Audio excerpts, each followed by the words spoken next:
Pastor desde 1992, Carlito Paes serve como pastor líder da Igreja da Cidade há 25 anos, em uma jornada ministerial inspiradora. Também é fundador da Rede Inspire de Igrejas e da Rede de Igrejas da Cidade. Além de conferencista nacional e internacional, ele também é autor de 30 livros. Carlito é um líder apaixonado pelo reino. Sua caminhada apostólica tem levado a igreja a crescer debaixo de uma cultura de amor, discipulado e comissionamento, em um ambiente biblicamente apostólico, profético e pastoral. Vamos receber com muita honra o pastor Carlito Paes.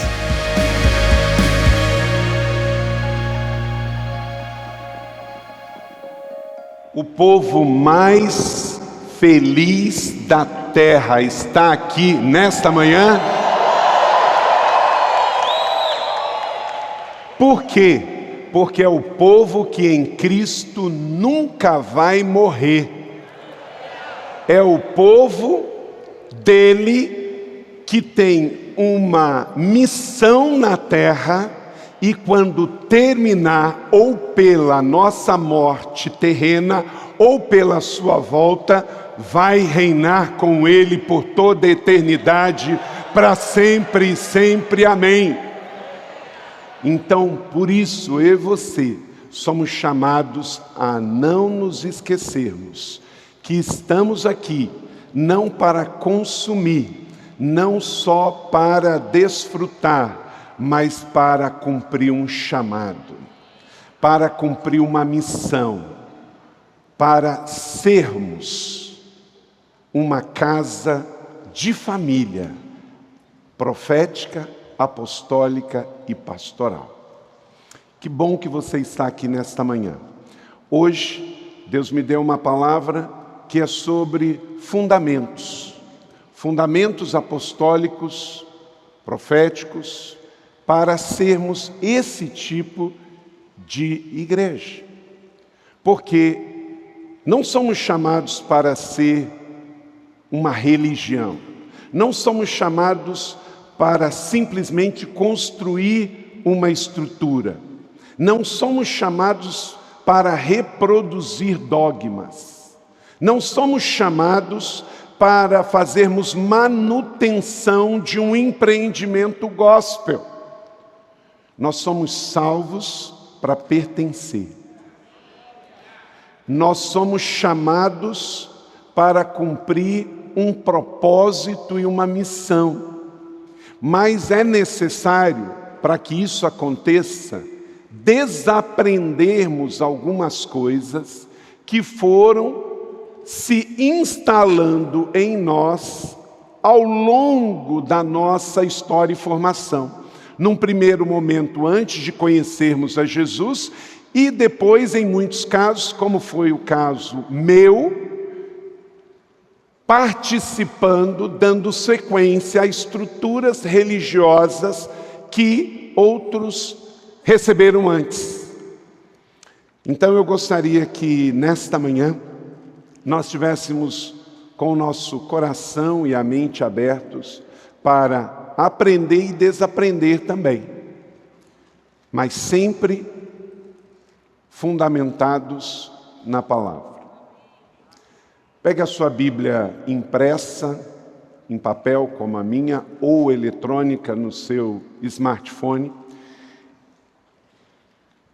Igreja, família, essa é a palavra desta manhã, biblicamente profética, apostólica e pastoral.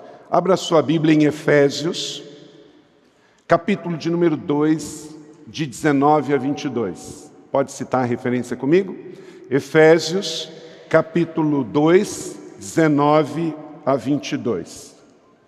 Vamos, então, fazer a leitura desta palavra apostólica extraordinária que Deus deu a Paulo, originalmente aos cristãos que viviam na fantástica cidade de Éfeso. Então diz assim, a partir do verso de número 19: Portanto, vocês já não são estrangeiros, nem forasteiros, mas concidadão dos santos e membros da... Mais uma vez, o primeiro, o que nós não somos. Não somos mais nem, mas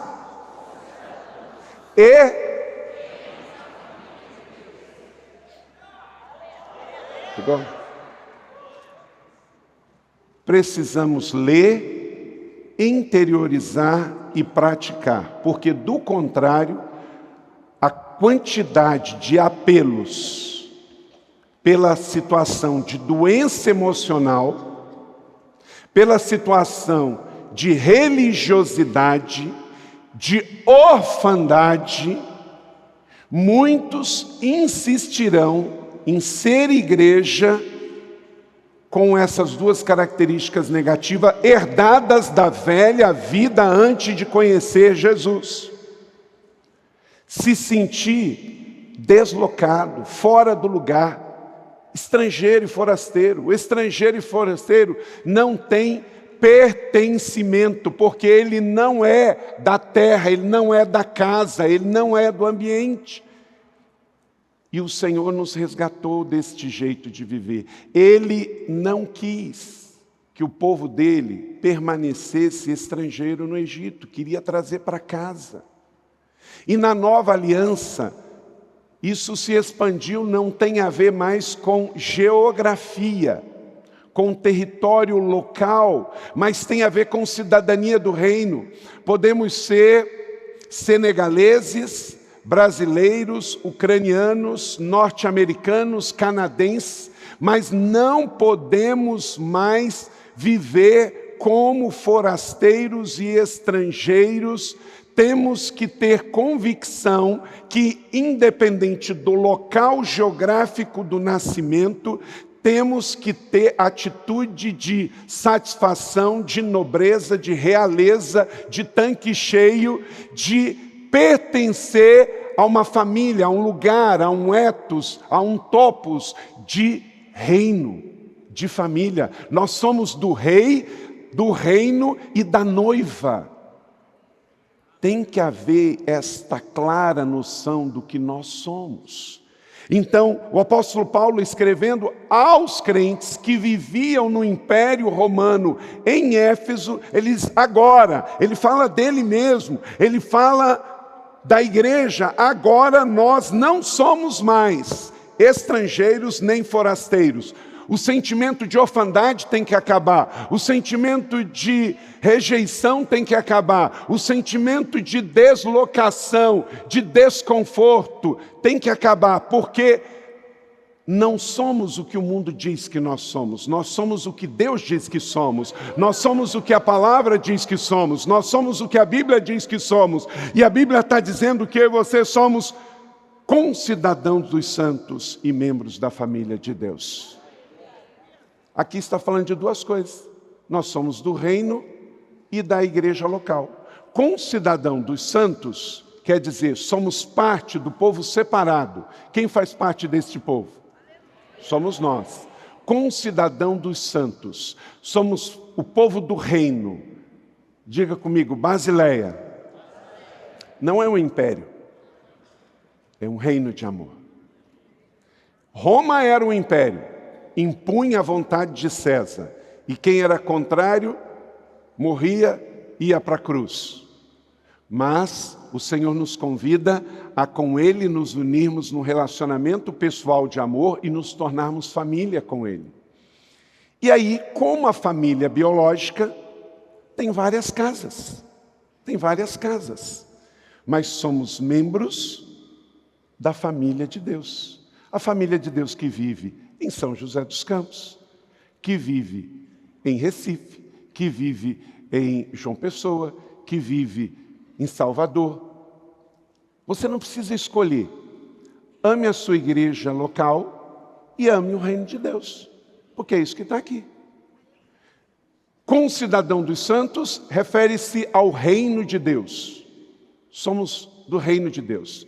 Você batista, metodista, presbiteriano, histórico, carismático, igreja grande, pequena, somos concidadão dos santos. Todos vamos viver eternamente com Cristo, fazemos parte de um reino de amor, pertencemos a um reino.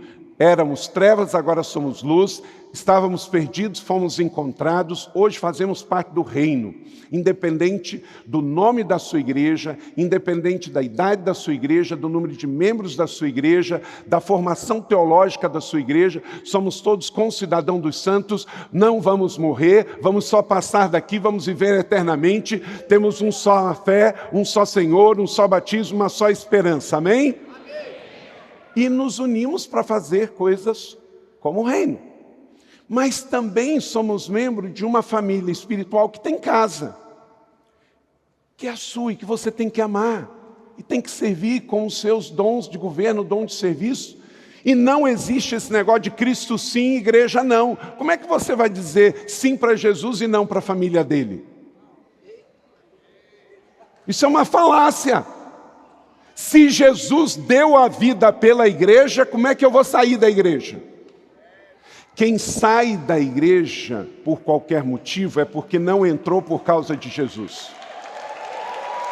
Ame a igreja. Ame a igreja. Então, a igreja, a família, é entender esse pertencimento biblicamente saudável, profética, pastoral e apostólica. Mais uma vez, para reafirmar, e esse texto na sua Bíblia, se não está grifado, precisa estar, porque vai vir seta dizendo, que negócio é esse de igreja família? Abra sua Bíblia, Efésios, capítulo de número 2, verso 19, todos juntos? Portanto, já não são estrangeiros, nem forasteiros, mas concidadãos dos santos e membros da família de Deus. Isso é um golpe na orfandade, isso é um golpe na rebelião, isso é um golpe na escassez, isso é formar uma família de Jesus, onde irmãos e irmãs convivem num ambiente não perfeito por causa de nós ainda lutarmos contra a nossa carne e o pecado, mas num ambiente saudável, onde não há competição, mas onde há celebração. Como família, o irmão mais novo honra o irmão mais velho, e o irmão mais velho promove o irmão mais novo, e eles juntos fazem a canção dos redimidos, que não é sobre eu, mas sobre nós. Aleluia! Eles entendem, nós entendemos isso. Deus estabeleceu na terra a família biológica e a família espiritual. As duas unidas para abençoar a humanidade. Sem elas, a sociedade entra um caos, elas não competem. Estude a família biológica, a sua família biológica, e faça uma relação disso com a sua família espiritual. E elas se completam. Você já percebeu que Deus não estabeleceu na terra nenhuma empresa, nenhuma ONG, nenhum país numa divisão geopolítica, e Deus não criou nem cidades, mas Deus estabeleceu duas famílias, a biológica e a espiritual. E por isso elas são tão atacadas, por isso elas são tão combatidas e são alvos no mundo. A mídia bate com força na família e na igreja. Por quê? São as duas únicas instituições que prevalecerão e são altamente combatidas, atacadas. Você tem que amar e promover sua família biológica, e você tem que amar e proteger e promover a sua família espiritual, a igreja, porque as duas são alvos neste mundo. A igreja não é sobre prédios. Eu acabei de fazer uma viagem a Israel e pela Europa. Não faltam prédios vazios, não faltam prédios danificados. Mas a igreja não é sobre isso, e por isso, há 21 séculos, ela está aqui. Por isso, a manjedoura está vazia, por isso a tumba está vazia, por isso a cruz está vazia, mas a igreja está cheia. Porque a igreja é sobre Deus, é sobre Jesus, é sobre o Espírito Santo, é sobre a palavra, é sobre o corpo, é sobre nós, não é sobre eu, é sobre nós e é sobre o cabeça que é Cristo o Senhor. E por isso, não combina o eu, glória a mim, amém a eu. Eu, pela graça de Deus, com Leila, temos uma jornada pastoral de 30 anos. Nós temos 30 anos de casado, 30 anos de pastores de igreja. Fui pastor no Rio Grande do Sul, no estado do Rio de Janeiro e aqui no estado de São Paulo. 30 anos, 25 aqui. Nesta jornada, neste tempo todo, queridos, eu vivo o melhor momento da minha vida, da minha história, da nossa comunidade, e tem a ver por descobrir isso. Porque edificar uma igreja religiosa é fácil, é só deixar que a sua carne dá conta. Mas edificar uma igreja saudável, uma igreja família, vai dar muito trabalho, porque somos alvos do mundo, da carne de Satanás. É um desafio diário. E aí não pode ser sobre uma pessoa, tem que ser sobre nós. Deus me deu esse axioma, pode usar à vontade, ninguém faz nada grande sozinho. Se fizer sozinho é porque não é grande.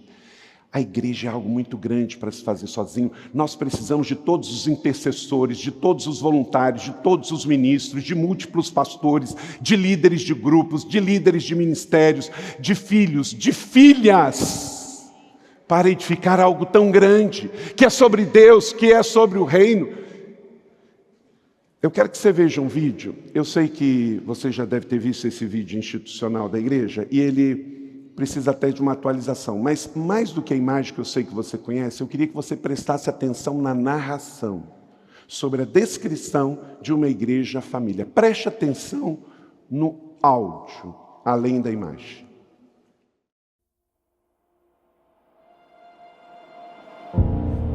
Igreja da cidade. Uma igreja em muitos lugares. Uma família que reflete a família de Deus. Um lugar onde acontecem grandes encontros, onde vidas renascem e recomeçam, e todos crescem na fé e se tornam mais fortes com Jesus. É um lugar que crê e vive a palavra de Deus, em amor, incluindo pessoas na família do céu e trazendo o sobrenatural na terra. É ser dirigido por meio de propósitos, onde pessoas comuns, imperfeitas, mas apaixonadas umas pelas outras, buscam alcançar todas as pessoas para Jesus. Onde pessoas descobrem o real sentido da vida. Uma família fortemente conectada. Uma família para pertencer, de perto ou de longe. Uma família composta por pessoas com consciência do chamado e certos do seu destino profético para servir o reino de Deus na terra. Um lugar de cuidado, onde qualquer um pode crescer em relacionamentos saudáveis. Um lugar onde você, eu, ele e ela, todos pertencem e são acolhidos de maneira igual. Uma casa de envios, porque a igreja não é um local de chegada, mas um ponto de partida. Uma igreja família biblicamente saudável, profética, apostólica e pastoral. Ter uma igreja é ser grato por fazer parte, ter amigos, irmãos e pais na fé. Igreja da cidade, um lugar de verdade, de pessoas reais, um lugar para transformar e ser transformado, um lugar para crescer, uma família para pertencer.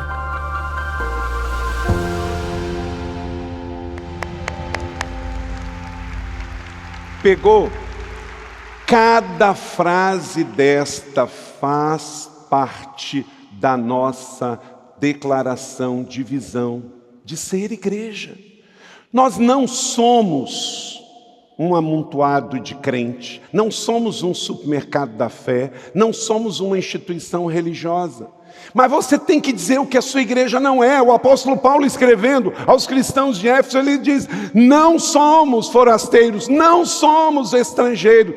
Você precisa dizer o que a sua igreja é, o que a sua família é. Ninguém pega na primeira vez. Não tenha vergonha de praticar a redundância criativa. É através de sermões, é através de ensino, é através de classes, é através de vídeo, é através de imagem, placa colocada lá, bem-vindos.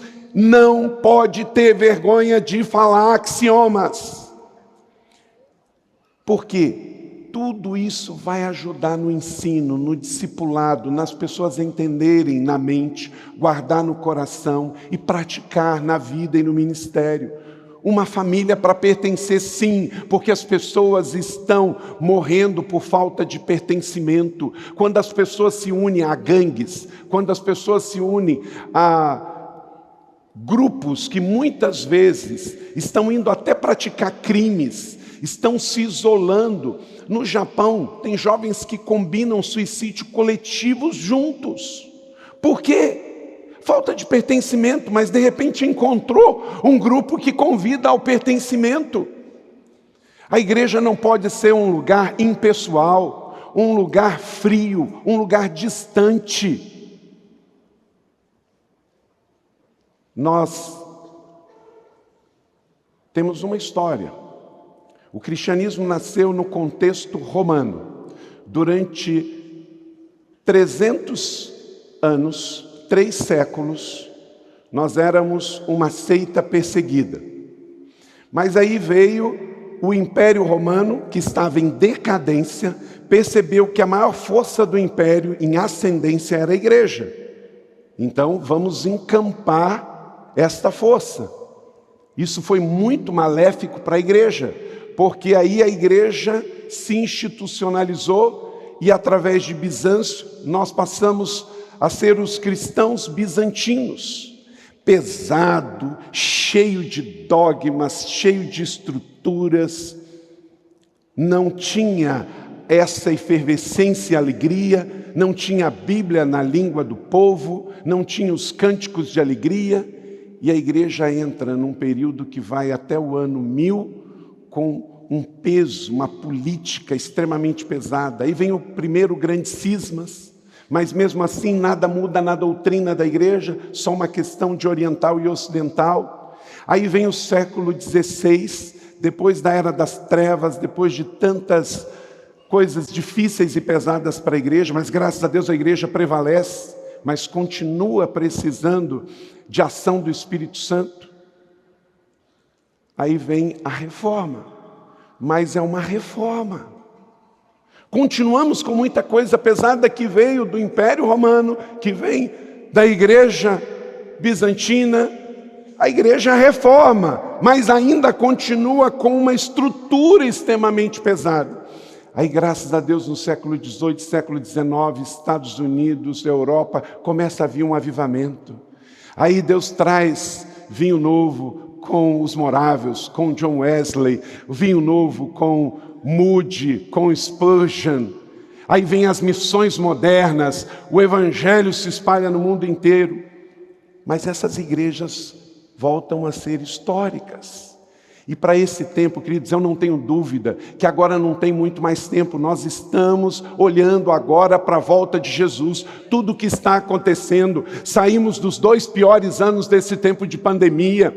Agora vem uma situação de guerra global, situações de novas pandemias, de novas doenças. Mas a igreja agora caminha para a sua grande colheita. Então nós não podemos perder tempo e voltar de novo à igreja religiosa, à igreja órfã, à igreja dogmática. Nós temos uma chance só, como igreja, família, unidos, irmos em direção àqueles que ainda não são família de Deus e trazer para a grande colheita global e trazer Jesus de volta em nossa geração e terminar a carreira. Amém?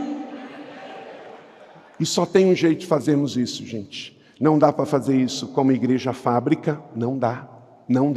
A igreja fábrica produz em série. Mas a igreja, ela é única, porque as pessoas são únicas. Cada pessoa tem uma mente brilhante, um coração fantástico, tem dons e habilidades. Não dá para fazer como a igreja fantasia, que vive de festas e eventos.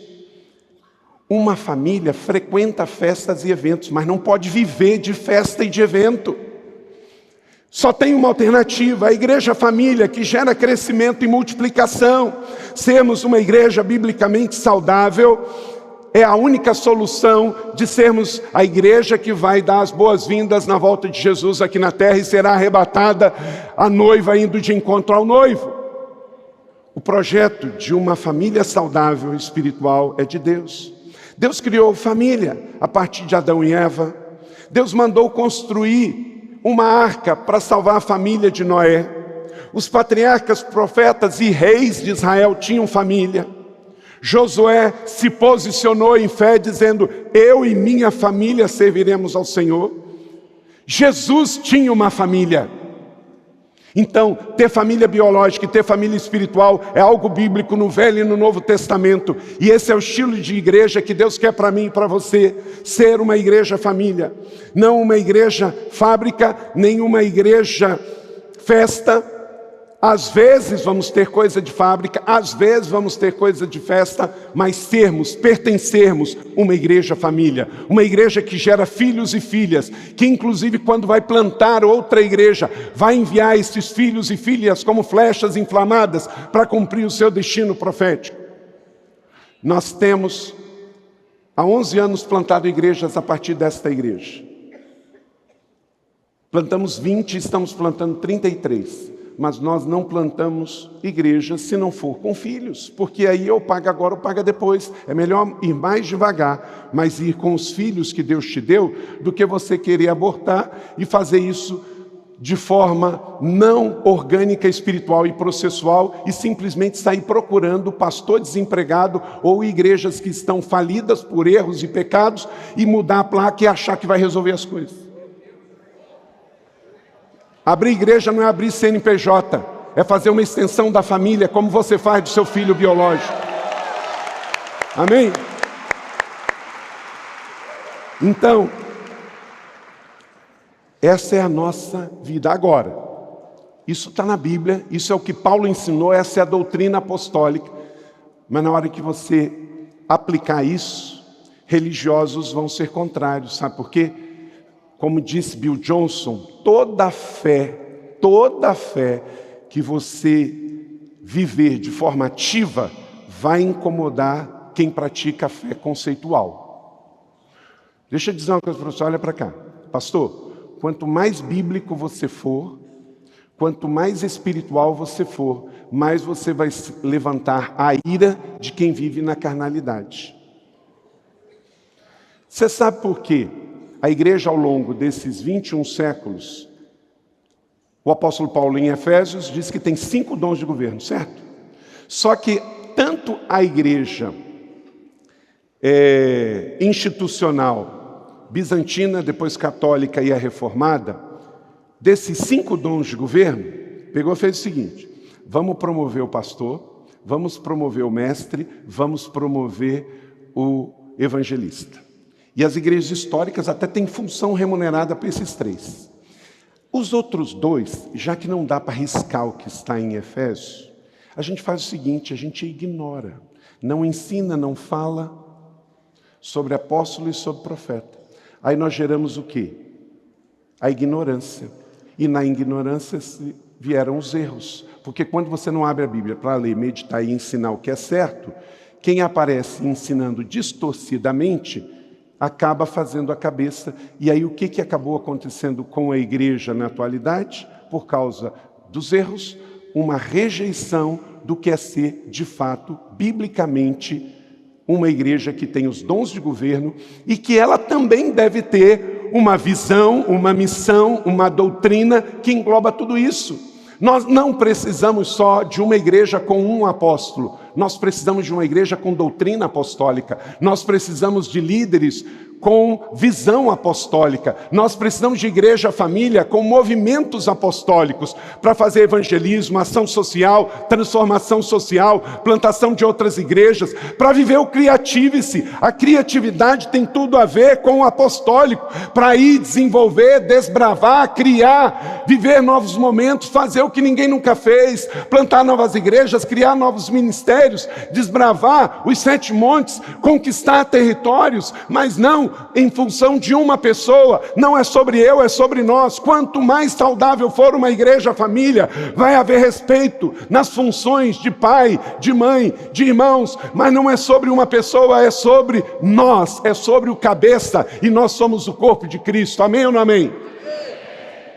À medida que isso entra na mente, entra no coração, nós vamos receber, armazenar, celebrar e repartir. sem parar, 24 horas por dia, 7 dias por semana. Então, anote aí 4 princípios. Ensine e aplique o paradigma bíblico de uma igreja família. Pastor, você tem que ensinar sobre isso. Se não somos mais estrangeiros nem forasteiros, somos membros da família de Deus, você tem que pegar a sua Bíblia e ensinar sobre o que é ser igreja família. E ensino não vai faltar. Paulo, por causa dos problemas que tinha na igreja em Corinto, em 1 Coríntios capítulo 4, 15, ele denunciou. Leia comigo. Paulo denunciou. Vamos lá? Embora possam ter 10.000 tutores em Cristo, vocês não têm muitos? Ele está dizendo que não devemos ter tutores, mentores e professores? Não! Ele só diz que uma igreja saudável não é constituída só de doutores, mentores, de professores. É necessário ter pais espirituais, é só isso que ele falou. A gente não precisa escolher uma coisa dentre outra, mas Paulo denunciou a igreja primitiva que mais tinha problemas, segundo as 13 cartas, ele já disse o problema. Era uma igreja religiosa, era uma igreja que não tinha paternidade espiritual. Faltam pais. Se não tem pais, não tem filhos. Você viu isso aqui no painel extraordinário que tivemos aqui, o primeiro painel sobre esse assunto com a Leira e o Fabiano, intermediado pelo Max. E esse livro você precisa, de fato, ler, entender, ensinar. Escolha ser filho, porque uma igreja saudável família não é composta de um monte de órfãos, mas de pessoas que entenderam que Deus é Pai e se converteram os corações ao Senhor de filhos. As cartas. Paulo escreveu carta ao filho na fé Timóteo e ao filho na fé Tito. Olha só. A Tito, meu verdadeiro quê? Filho na fé. Gente, ele não está falando de filho biológico. Paulo nem casou, pelo que nos consta. Não tinha filho bastardo. Não tinha filho fora de casamento. Ele não era pai biológico, mas ele tinha filhos espirituais. Meu filho na fé. Diz também o mesmo a Tito, Tito 1,4. A Tito, meu verdadeiro quê? Filho na fé comum. Gente, está tão difícil de entender, eu tenho que desenhar que filho biológico é uma coisa e filho espiritual é outra. Meu Deus! Se a Bíblia não é o nosso referencial, a gente vai ter muito problema. Mas se ela é o nosso norte, a nossa bússola, tudo fica claro. Traz para a palavra que você sai das trevas. Traz para a Bíblia que você sai da ignorância. Traz para a palavra da fé que você sai do ensino religioso. Mas aí, de vez em quando, levanta alguém e fala assim: isso aconteceu aqui em São José, numa reunião de pastores, aqueles que deveriam ser os mestres da palavra.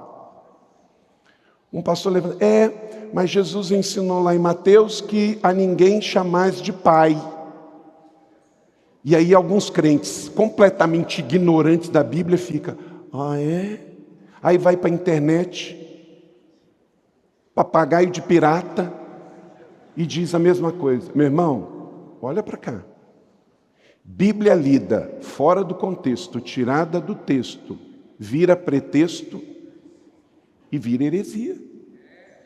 Crente que lê texto, sai do texto e nunca mais volta para o contexto, como é que fica? Vamos lá então ler todo o texto. Quando alguém disser para você isso, não chama seu pastor de pai não fala esse negócio de igreja, família não, porque Jesus diz. É interessante que o pessoal fala, né, Fabiano? Disse Jesus. Mateus 23, verso 9. Olha só o que está escrito. Mateus 23, 9. E realmente Jesus disse isso. Vamos lá. A ninguém na terra chamem pai, porque vocês só têm um pai, aquele que está nos céus. Verso 9. Jesus disse isso, não disse? Mas vamos ler o que Jesus disse no verso anterior também, no verso 8. Mas vocês não devem ser chamados de rabis, de mestres, de professores. Só há um mestre de vocês, e todos vocês são irmãos. Opa, estreitou. Mas vamos um pouquinho mais. Vamos para o verso 10. Tão pouco, diga comigo, tão pouco. Vocês devem ser chamados de chefe, patrão. Porque vocês só têm um chefe que é Cristo. O maior entre vocês deverá ser servo. Então tá bom. Quando alguém falar para você o verso 9, você fala assim, ok. Então vamos colocar a coisa literal, vamos fazer literal. A partir de hoje, você não pode chamar ninguém de professor. Na sala de aula, esquece que é professor. No seminário, esquece que é professor. Chama só pelo nome. Também, a partir de hoje, fala para o seu pai biológico, porque quando Jesus diz ninguém, é ninguém. Você fala assim, pai, eu li na Bíblia, Jesus ensinou em Mateus 23, versículo de número 9, que a ninguém vai chamar de pai, a não ser o Pai do céu. Então, a partir de hoje, o Senhor é o João. E você vai chegar na empresa também e vai falar assim, chefe, a partir de hoje, o senhor é meu bró. O meu bró, nós somos assim, ó. Porque Jesus diz, está escrito em Mateus 23, que ninguém vai chamar de chefe. Gente, lê o texto, Jesus está falando a fariseus que estão distorcendo, que estão dizendo que você está colocando a fé na pessoa errada. Jesus vai direto ao ponto que os fariseus devem olhar para Deus como o grande pai, como o grande provedor, o grande professor. Então Jesus está querendo tirar a religião de intermediária entre o indivíduo e Deus, e colocar Deus no centro. E para isso ele diz, vai de forma muito clara, ilustrar. Por quê? Jesus sabia que todo fariseu chamava alguém de pai, alguém de professor e alguém de chefe. Óbvio que aqui na terra. Eu só vou perguntar para ter certeza. Quem aqui chama alguém de professor? Ok. Quem aqui chama alguém de chefe? Ok. Quem aqui chama alguém de pai? Agora, isso é terreno. Em matéria do céu, Deus é o pai de todos, é o professor de todos, é o dono de todos. Eu ensino aqui no Marketplace, às vezes vem alguns empresários e falam assim, Deus, Jesus é o meu sócio. E olha, ele tem ainda as ações majoritárias.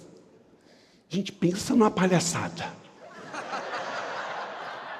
Eu sou réu, confesso, eu já falei sobre isso, mas já pedi perdão a todos os empresários. Quando eu cresci, deixei as coisas de menino. Espera aí, olha só.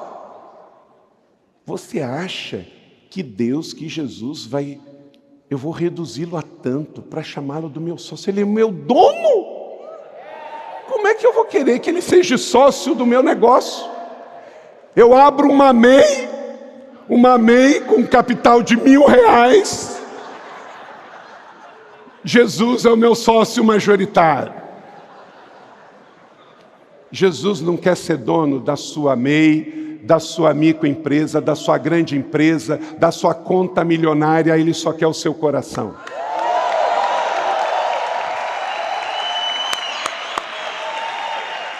Então, olha para cá. Ou Jesus é tudo na sua vida, ou ele não é nada. Então, é isso em levar as pessoas a entenderem que Deus é o grande pai, ele é tudo. Então eu posso ter professor, eu posso ter mentor, eu posso ter pai biológico, eu posso ter chefes, mas nada e ninguém substitui o meu relacionamento de paternidade com Deus Pai. E aí todas as outras partes vão ficar direitinho. Mas isso é no Novo Testamento. Se a gente quiser ir mais, você vai para o Velho Testamento. Elias e Eliseu, 2 Reis 2, 9, 11 a 12. Por que Eliseu foi o discípulo de Elias e se tornou o principal herdeiro da sua paternidade espiritual e da sua unção? Porque ele viu Elias como pai. Isso está lá no texto. Meu pai, tu eras como os cavaleiros, como os carros de Israel. Isso depois aconteceu lá em Israel e Samaria também com o rei Joás. Lembra quando Eliseu morrendo? Por quê? Elias foi o pai espiritual de Eliseu. Ele entendeu isso, realizou o seu ministério e, segundo o livro dos reis, realizou o dobro de milagres do que Elias. Mas depois Eliseu também vai morrer. E aí chega o rei de Israel na casa dele, segundo Reis 13, 14. Ora, Eliseu estava sofrendo de uma doença qual morreria. Então, Joás, rei de Israel, foi visitá-lo e, curvado sobre ele, chorou, gritando o quê? Lê comigo. Meu pai, tu eras como os carros e cavaleiros de Israel. Por que Eliseu, ao morrer, ainda está sendo chamado de pai? Porque o rei de Israel se desviou, mas lembrava do ensino espiritual que a nação de Israel tinha a paternidade. Deixa eu dizer uma coisa para cá, olha para cá. Você sabe também por que Israel é uma nação que se diferencia das outras? Porque é uma nação que tem pai. Deus Pai.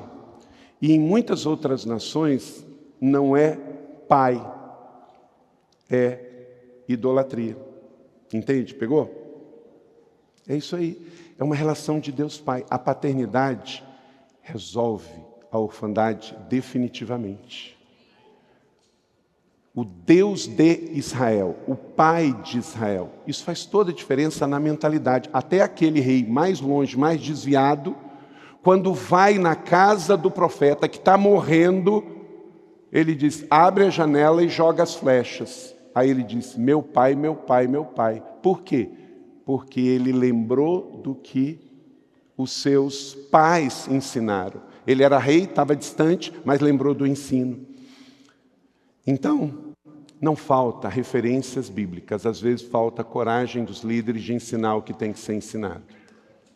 1 Coríntios 4:15. Como os meus filhos amados, embora possam ter 10.000 tutores, faltam pais. Então ensine. Segundo princípio, meu tempo está acabando, o Espírito Santo está me dizendo aqui que eu tenho que terminar. Aqui na conferência, o Espírito Santo também é chamado de relógio. 2. Estabeleça um ministério no fundamento bíblico dos dons espirituais. Verso 20, dê comigo. Edificado sobre o fundamento dos apóstolos e dos profetas, tendo Jesus Cristo como pedra angular. Quando você vai a Israel, você vê aquelas construções que tem uma pedra angular aqui. Nas pontes, nos portais, aquela pedra angular sustenta todo o arco, toda a construção. Uma igreja saudável, uma igreja família, não tem cargos, não tem comissões, não tem GTs de trabalho. Por quê? Isso é sobre empresa, sobre igreja fábrica. Ela tem o quê? Ela tem uma família, e esta família tem a pedra angular, faz assim comigo, ó. A pedra angular é Jesus. Ok? Então tudo em Jesus, Ele é a convergência de tudo. Mas tem outras pedras. Aí você vai colocar todo o ensino e toda a estrutura da igreja, biblicamente, profética, apostólica e pastoral. Deixa Cristo ser o centro. Então, edificados nisso, já deu certo. Uma igreja profética, apostólica e pastoral. Ela vai ter evangelismo contextualizado, como Nicodemos e a mulher samaritana, cuidado empoderador das pessoas, como Marta e Maria em Betânia, pregação para as multidões, como Jesus na Galileia, no Sermão da Montanha, discipulado pessoal aos chamados, como Jesus no ministério de 3 anos apostólicos. Então, deixa Cristo ser o centro e tudo dá certo, tá? Rick Warren diz, uma igreja saudável não é avaliada pelo número de pessoas sentadas aos domingos, mas pelo número de discípulos enviados durante a semana. Aleluia! Que assim seja, sua igreja se reúna para celebrar, mas saia para missionar toda segunda-feira. Terceiro, edifique uma igreja focada em santidade ao Senhor, verso de número 21 do texto que lemos, no qual todo edifício, ajustado cresce para tornar-se santuário ao santo no Senhor. Olha só, edifício, a igreja é um edifício, e no nosso sentido de igreja institucional, ela tem até um edifício, mas ela não pode ser só um edifício. Ela é um corpo bem ajustado, ela é uma família bem ajustada, que cresce, se multiplica, que gera adoração profética, ativação sobrenatural, ambiente de santidade, honra, atmosfera. Olha para cá, quanto mais a sua igreja for uma igreja saudável, uma igreja família, ela vai ter 2 coisas, liberdade e intimidade.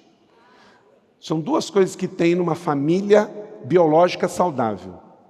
Se eu for na casa do Fabiano lá agora, e ele tiver com as suas filhas e com a sua esposa, vai ter essas duas coisas, liberdade e intimidade. Quanto mais regra tiver numa igreja, mais religiosa e institucional ela é. Quanto mais liberdade ela tiver nos ministérios, nos cultos, tudo com ordem e decência, mas essa liberdade, quem quer levantar, levanta, quem quer sentar, senta, quem quer se manifestar, ok, a liberdade, porque é uma casa de família. Por que aqui nós não usamos terno e gravata? Porque quando o pai de família usa a gravata no trabalho, o que ele faz quando ele chega em casa? Ele tira, porque ele quer intimidade e liberdade. Então isso aqui não é uma fábrica, isso aqui é uma família. Nós recebemos os filhos. Quando o filho está cansado, ele vem para casa. Quando o filho está triste, ele vem para casa. Quando o filho quer cura, ele vem para casa. Ele quer descansar, ele vem para casa. E aqui a gente celebra, a gente armazena, a gente abençoa e a gente envia.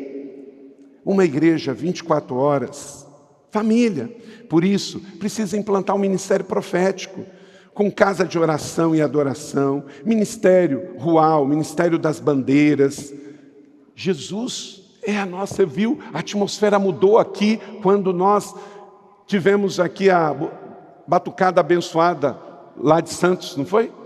Porque Deus é Jeová Nissi. Ele é a nossa bandeira. Esse ministério, ele ajuda a ativar e a mudar a atmosfera de ambiente. O ministério profético na igreja, você vai ouvir mais sobre isso. Canções proféticas, ambiente, atmosfera, adoração. O sobrenatural é natural, porque nós não somos seres humanos que têm uma experiência espiritual. Na verdade, em essência, nós somos seres espirituais que têm uma breve experiência humana. Por quê? Em 1 Coríntios 3:9 diz, nós somos cooperadores de Deus, vocês são o quê? Lavoura e edifício de Deus. Nós não somos uma simples filial de uma denominação, nós somos uma casa de família. Pegou? Então os problemas do mundo não podem deter uma igreja, mas os pecados de uma igreja podem parar uma igreja local. Então a família precisa ter esse ambiente de cuidado, de cura e de empoderamento. Casa de adoração ao Senhor, lugar de oração, de presença. E quarto e último, foque no princípio que todos são casa do Espírito Santo. Todos são casas. Verso de número 22, leia comigo. Nele vocês também estão sendo juntamente edificados para se tornarem o quê? Bota a mão aqui. Morada de Deus por seu Espírito. Nós somos casa. A minha vida é casa. E a minha igreja, então, é uma mansão com muitos cômodos, onde filhos e filhas vêm para celebrar. Se vivemos no Espírito, vamos andar no Espírito. Não existe uma igreja viva, saudável e crescente, que ignore a vida no Espírito. Eu conheço igrejas em todo o país, já preguei em todas as capitais, todas as grandes cidades e vários do mundo. Não existe igreja saudável e crescente que ignorou, anulou e deixou de fora o Espírito Santo. Passe a amar o Espírito Santo, pregar sobre o Espírito Santo, celebrar o Espírito Santo, seja amigo do Espírito Santo, coloque ele no lugar certo, a sua igreja vai desenvolver de forma saudável, porque o Espírito Santo queima toda a impureza, toda a contaminação, tudo que insistir em estar no meio da igreja família, se o Espírito Santo, ele está no centro, ele purifica o ambiente. A banda pode vir. Então, agora nós precisamos sair daqui com uma unidade. Aqui eu quero concluir. Filipenses 2:2. Abra sua Bíblia e marque esse texto, por favor. Filipenses 2:2. A visão bíblica de uma igreja família é a base de tudo. Se você não pode construir uma igreja saudável em cima de ensino bíblico ruim, em cima de teologia ruim, de Bíblia ausente. Olha o que está escrito no texto.